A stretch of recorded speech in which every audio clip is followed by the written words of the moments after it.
It's official. Mark Carney is the new leader of the Liberal Party of Canada and will become Canada's 24th Prime Minister in the next few days. And while on policy, Mark Carney will be the exact same as Justin Trudeau in most regards, it is still worth knowing a bit about the guy who, for at least the next little while, will be our Prime Minister. But there is some history made in his election as Prime Minister, yet most Canadians don't even know who he is, which is understandable as he has never been elected to any public office. He is also the first in a lot of ways in terms of his relationship with Canada, given that he is a triple citizen of Canada, the UK, and Ireland, something that doesn't usually happen with our prime ministers. He has also likely lived in Canada for the smallest portion of his life in terms of modern Canadian prime ministers, which we will get to. Mark Carney was born on March 16, 1965 in Fort Smith, Northwest Territories. As a kid, his family moved to Edmonton, where his dad stood as a Liberal candidate in 1980, a political run which he lost. He attended St. Francis Xavier High School before graduating from there and going to study economics at Harvard. After getting a degree there, he got postgraduate education at Oxford University. After that, he worked at Goldman Sachs for 13 years and spent time during this job at their offices in London, Tokyo, New York City, Boston, and Toronto. He left Goldman Sachs and moved back to Canada in 2003 to become a deputy governor of the Bank of Canada. He served in this position until 2007, when the directors of the Bank of Canada decided to elevate him to the position of governor of the Bank of Canada. His time as governor of the Bank of Canada was notable as it took place during the financial crisis of 2007, during which Canada seemingly fared much better than some other countries.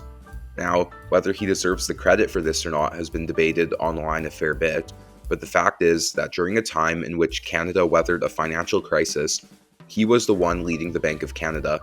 However, he would eventually leave his position as Bank of Canada governor to become governor of the Bank of England in 2013. Notably, he served as governor of the Bank of England through Brexit, during which he was criticized for being seen as too anti-Brexit in the eyes of many in the lead-up to the referendum, and kind of using his position to help the Remain side over the Leave side.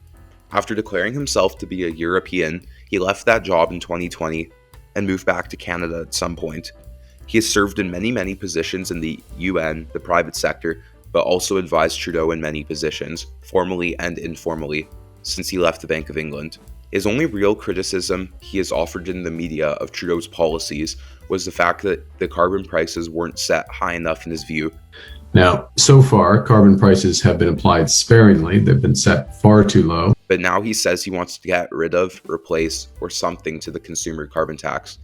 He has given 3 different answers thus far.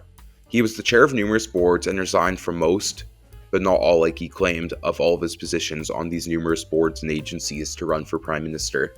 He has been particularly under fire for a decision he made as chair of the board for Brookfield Asset Management, in which he presided over the decision to, and actively advocated for, the relocation of the company's headquarters from Toronto to New York City, which doesn't look great in a time where there's a large focus on Canadian jobs and standing up for our economy versus the American economy in the face of these tariff threats.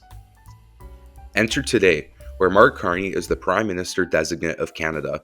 He will have to make some key decisions very quickly. He has already decided to start to revoke his citizenships in the UK and Ireland, but also now has to become something that he really hasn't been, a politician. He has to decide whether to head to the polls sooner or later, which I talked about in a video not too long ago. And in such a campaign, he has to decide how close to Trudeau he wants to run, because if he runs too close, he could easily come under fire by an anti-Trudeau electorate, but running too far away from him would be blatantly lying in many respects. But what do you think? How do you feel about Canada's new Prime Minister? Do you think he will call an election? Let me know in the comments down below. But I hope you enjoyed this video. If you did, please consider leaving a like and subscribing, as that helps me out a lot. But apart from that, have a good rest of your day and see you.